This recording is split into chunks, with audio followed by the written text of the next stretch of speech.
Princeton. Yes, exactly. Welcome back to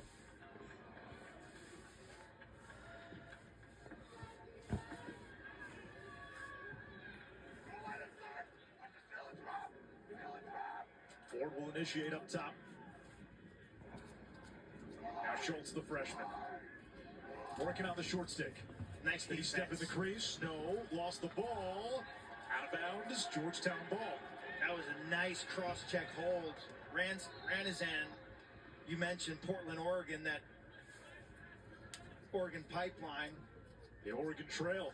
Ajax Zapatello, former Terp from that same area of the country. Tucker Dordovic, former Hoya.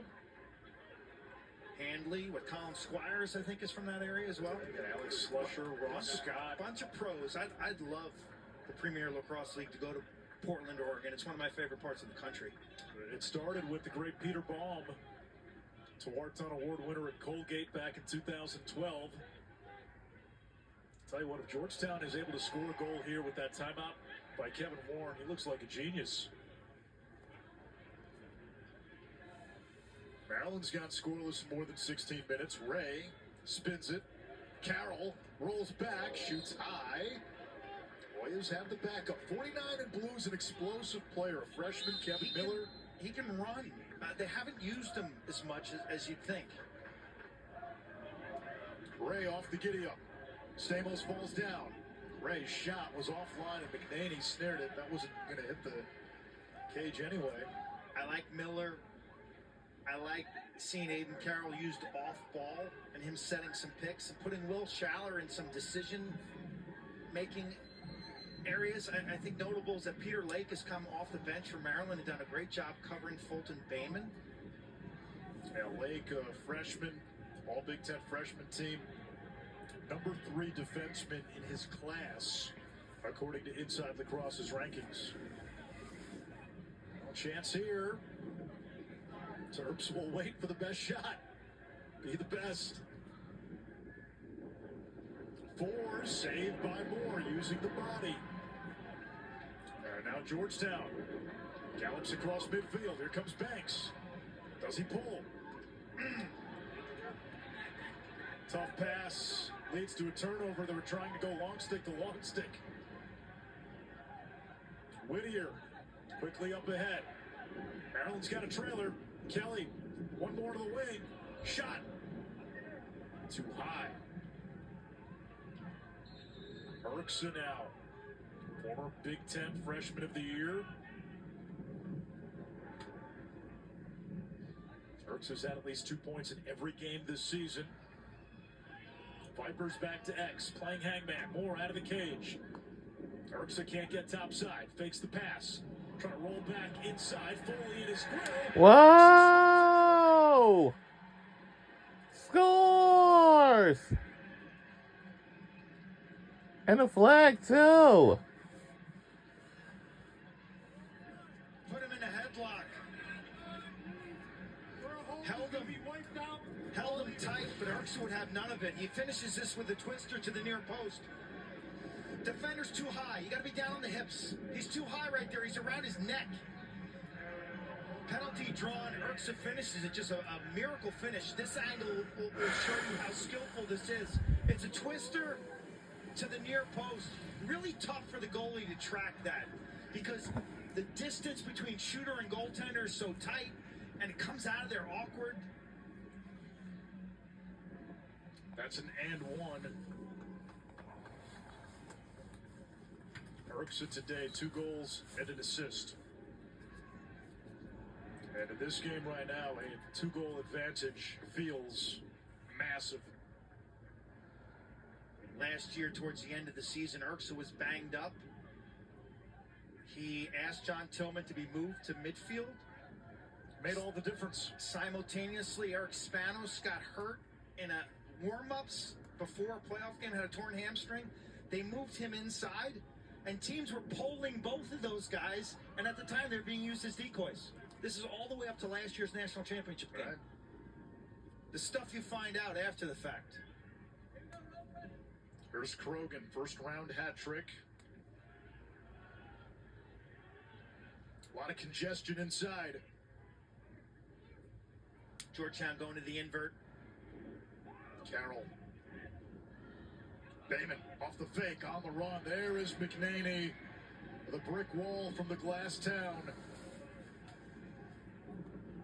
He is so relaxed. 8 saves.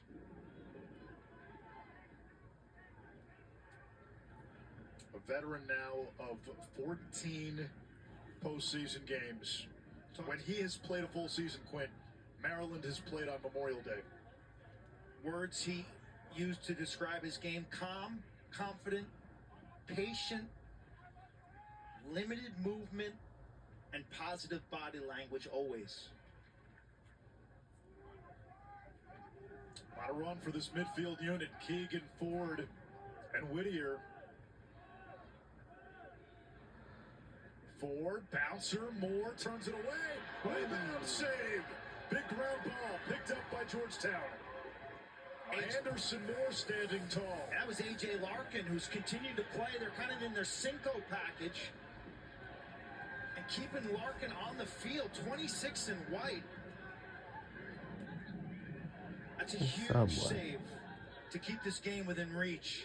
Moore 9 out of 16. Offensively, though, Georgetown has disappeared.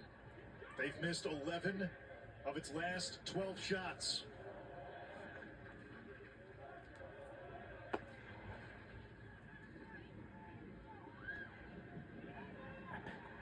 Caesar plays it to Goldberg.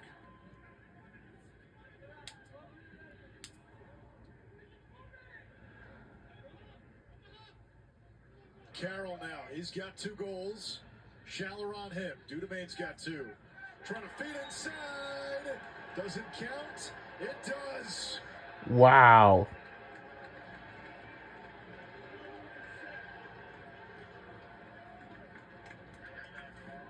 Hoya's back to within 1. Yeah, we're taking on Georgetown Hoya. His first of the game.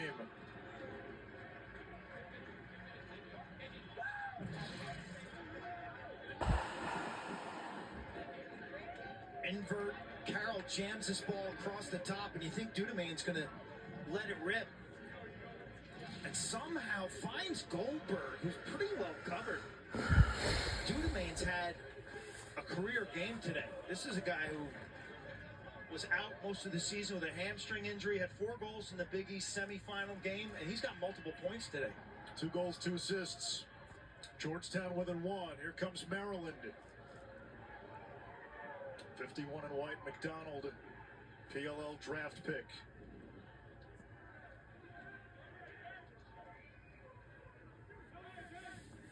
Maryland under John Tillman, very comfortable in these 1-goal games, right? When they hold teams to 10 in the Tillman era, they're 132 and 12. Aiken missed the cage. So when they hold teams below 10, you said? Below 10. 132 and 12? Yeah, it's about a 92% winning clip. There's a man down for Georgetown. Injured player for Georgetown behind the net. Maryland takes advantage. Yes, goal, scores. This is really, really unfortunate. And now Erks is down. Oh, wow. The Georgetown players down behind the net. Couple players are down. And because he's not in danger, he's not in the action, the referee's determined to let the play go on. He can't be injured back there. You see him behind the net. That's right? Ranison. Wow. And so Rannison's out. Now Georgetown's playing shorthanded in front of the net. And this is a situation sometimes defensively you don't even know. Like, why are we all of a sudden playing with 5 guys? What happened? The referees don't blow the whistle. And that's their judgment call. Whether the player who's injured is in danger, they let it play on, and that benefits Maryland. Yeah, usually if it's behind the play, you're allowed to play on. When the injury is in front of the play, normally you get the whistle blown and play gets stopped. Yeah, and if I were Kevin Warren, what I would be saying is the player is down, immobile behind the net. He may not be an injury threat or getting in. Maryland is attacking, right? So he's still in front of the play. He also could get hit by a shot. And if he's hurt, can you imagine that? If he's down on the ground hurt and can't move and someone misses the net and hits him with a shot, right, he's certainly in jeopardy of getting further injured. So I'm in favor of blowing the whistle. The problem there is that you get guys fake injuries. Right. And then if you're the Maryland side, right, you're saying, well, wait a minute, that's a scoring opportunity there. And so anytime things are going off the rails defensively, someone drops. Right. Like you see in college football. Right. And they had to change the rule. So in that case, I thought the referees handled it the right way.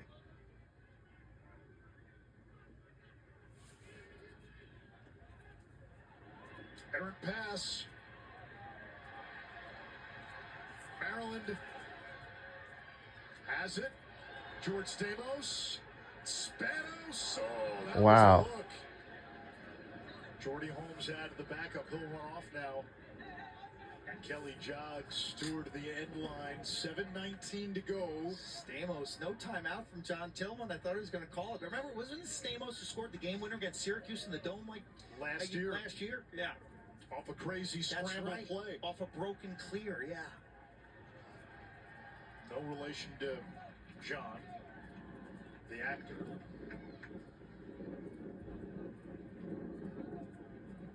Spanos hesitates, had the right hand free, lays it back to Whittier. Keegan. Whittier. The first midfield has gotten a ton of run for Maryland. Like so many of those dodges look like they're just drawing doubles and not actually going to the goal. Keegan from the outside. It's a good-looking step down. When Georgetown does double on the corner, they're vulnerable there. Kevin Warren can't like that. And for the Terps, we saw this late in the season, get a whole lot of run from their second midfield. Keegan had trouble with the pass. Able to recover. Moore springs out of the cage. Loose ball. Vacuumed by Banks. Hoyas have not had many opportunities on a run out. Maryland is so good getting back in transition. You mentioned that lack of a second midfield. That's been yearly for Maryland under John Tillman, and that's one of the reasons they're 2-6 on Memorial Day weekend. Excuse me, on Memorial Day Monday.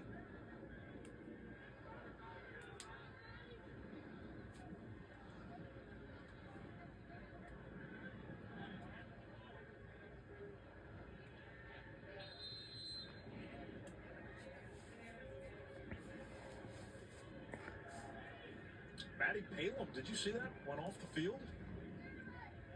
Wonder if he's got a cramp.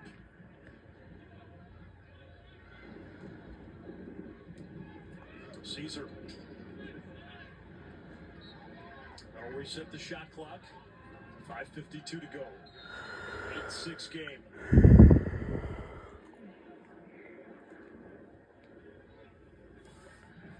Carroll against Schaller. Goldberg trying to set the pick. Schaller stays with Carroll. McNaney saves the shot by Goldberg. 5.5 to play. Gourneau, Cyclones across midfield.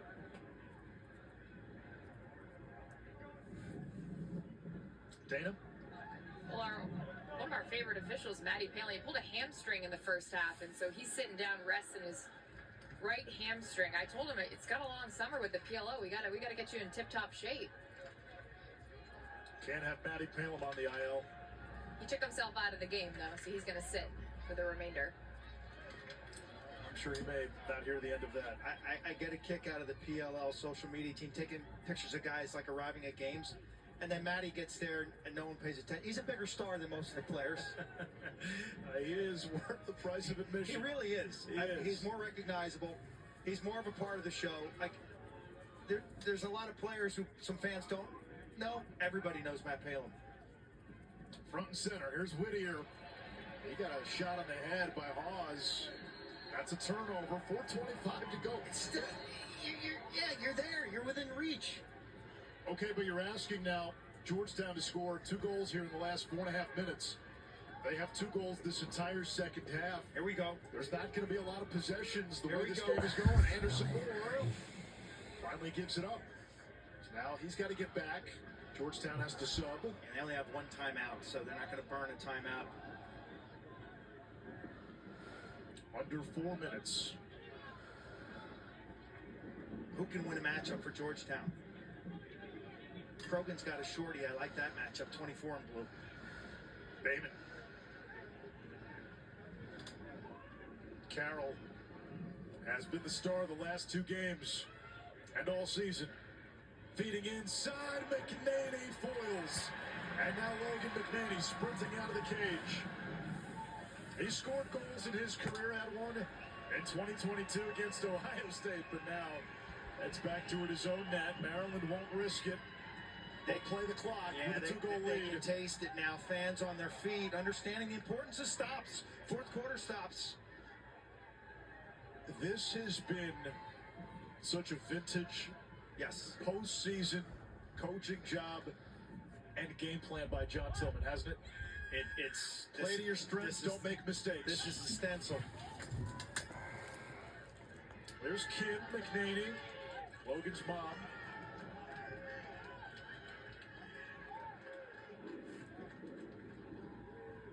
Stovall defended by Erb. So getting some fresher midfielders in there. Schultz, Aiken calling for it. He was open. Shot clock at 20. Maryland may just take this down and to trust its defense. Would not surprise me if they took a shot clock violation. Aiken goes behind. Dumps it back to X. Kelly Scores! Whoa!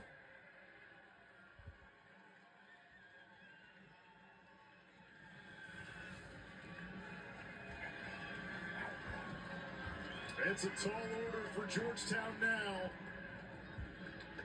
Maryland in this quarterfinal round under John Tillman has been inevitable. This team staying true to their identity, patience, efficient shooting when it matters, and Anderson Moore, Georgetown goalie, has played an A+ game, but Kelly, again, that level change. High release, low location.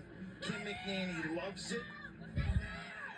She'll probably just got to get on her phone right now and get a hotel up in Foxborough or Boston, because Maryland's headed back to championship weekend. Big face-off win. Acted off the ground. Ross Prince did his job.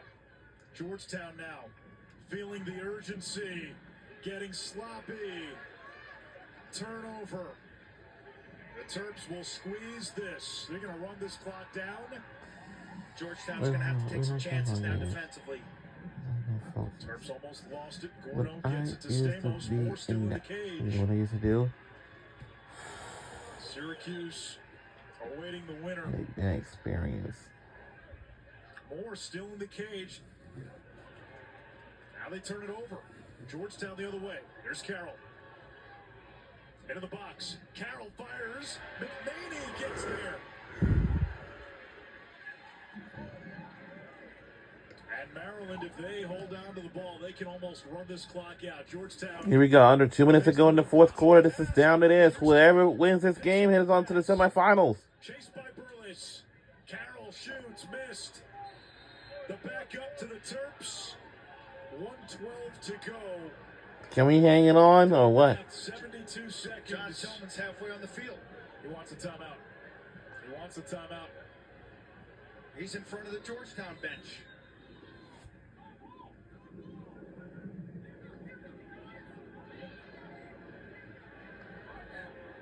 Are they going to get the ball to Georgetown here, Quinn? Oh, no. It's going to be Georgetown ball.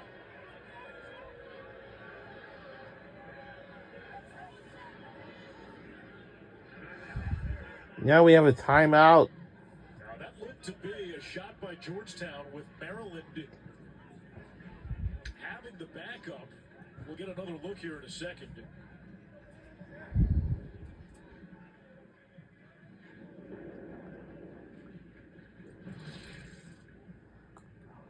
Here it is again.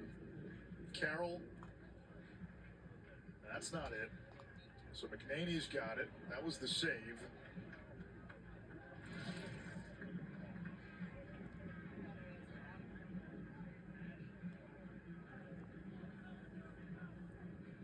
Coach Tillman coming 20 yards onto the field.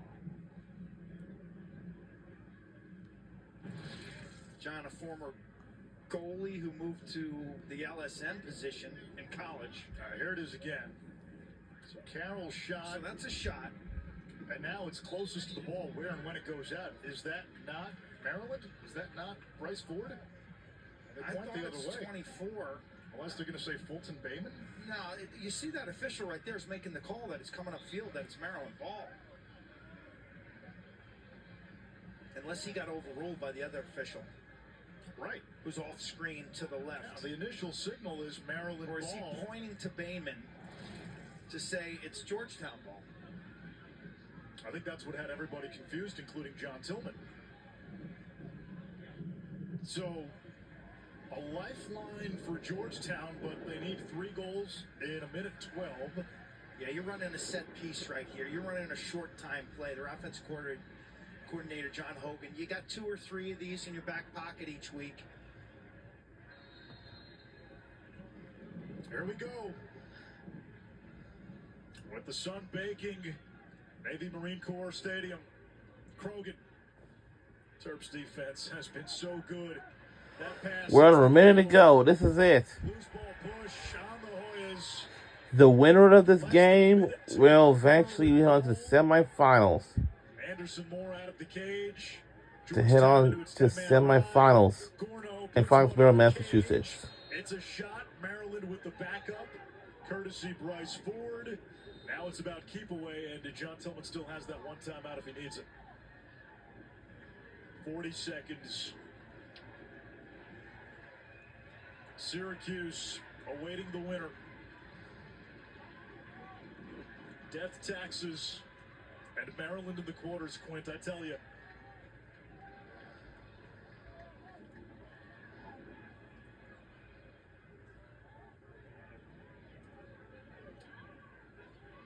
"15 seconds.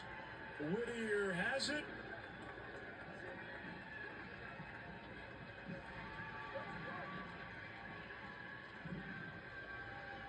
Can we hang on with it? I think our team is saying that we've done it. We do, and that is it. We're on our way to the Foxborough, Massachusetts. We're on our way to the semifinals, and we won the game. And our final score: 9-6 by 3 points. Go Maryland Terrapins! National semis under John Tillman. Luckily, this is our state. From a third. In Georgetown, theirs in Washington, D.C., but their season has come to an end. For Georgetown, the quarterfinal continues to be the insurmountable obstacle. 11 straight losses for the Hoyas in the quarters. Maryland's brilliance is not their playmaking ability, but it's their defense and their ability to avoid the catastrophic play. Mistake-free. Our Capital One player of the GameCube, Braden Ertza, a hat trick, a 4-point afternoon. Played his best in the second half. The championship weekend field is set. You got Syracuse and Maryland, Penn State and Cornell. And John Tillman gets to do another winning interview after a quarterfinal win. Dana?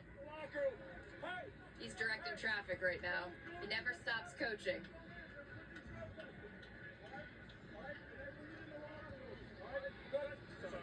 That's okay, you're doing your job. I had a guy do that once, and we were here 2 hours. That's okay. You're always methodical. It's their 9th trip to a national semifinal. How did this team get it done? I mean, you use the word team. This is such a great team. Our head coach is John Tillman. The leadership kind of came forward. Our record is 11-1 record in NCAA quarterfinals. Certainly proud of last year's team getting to the finals, but at times we weren't on the same page, and I think the leadership has been awesome this year. Everybody's unified, even when things didn't go well. Like, nobody, like, deviated, and the leadership's been great. We're not always the prettiest team, but either am I, so it probably makes sense. Hey, a win's a win. Well, part of that leadership starts in cage with McNaney. You go as he goes. What does his presence do on the field? Just, you know, I think regardless, and even it got a little hairy, kind of felt like the Duke game a little bit at the end, and just he always gives us this calming presence that everything's going to be okay. And you know, not all saves are the same. Sometimes the timely saves, the important saves, are really the ones that you need. With no alphas on the offensive end, Irk's a shine today. How do you play so connected on the offensive end? Yeah, I think we have good pieces. What's great about it is, like, no one cares who scores. And give Kev credit. He's, like, as good a defensive guy out there as there is. Obviously, he had those guys really well prepared, which we knew. And we said it's going to be like a Big Ten game. It's going to be a street fight, and that's kind of was at halftime. Same thing in the second half. And obviously, Kev and his group have done a great job with that program. So much respect for them, and the future at Georgetown super bright. Congratulations. We'll see you next week in Foxborough. Sounds good. We will see our team in Foxborough, Massachusetts this upcoming week. 11-1 in the quarterfinal round. And we will take on Syracuse on this upcoming Saturday on ESPN2. But we don't know what the time will be. And the national championship game will be the next Monday for the national championship on ESPN. Penn State has traveled well. Then Penn State will take on Cornell in the first semifinal game, and then after that will be ours. Will be Maryland versus Syracuse. Whichever team wins out of those two semifinal games head on to the national championship game. Yes. They're the one seed. This should be a fun championship weekend in Foxborough. I see Cornell, and I see an amazing offense. Penn State's about balance. Syracuse, high skill, shot making. And then Maryland, with their system, their identity is defense and not making mistakes. But to add the championship weekend, Anish, you got the women's championship also, Friday and Sunday. So you get double the activity in Foxborough. And you got two semifinal matchups now that are both regular season rematches. Penn State and at Cornell, its only loss of the season. Maryland stymied Syracuse 11-7 in mid-February. The championship weekend puzzle is complete. We'll see you in Foxborough. We'll see y'all in Foxborough, Massachusetts.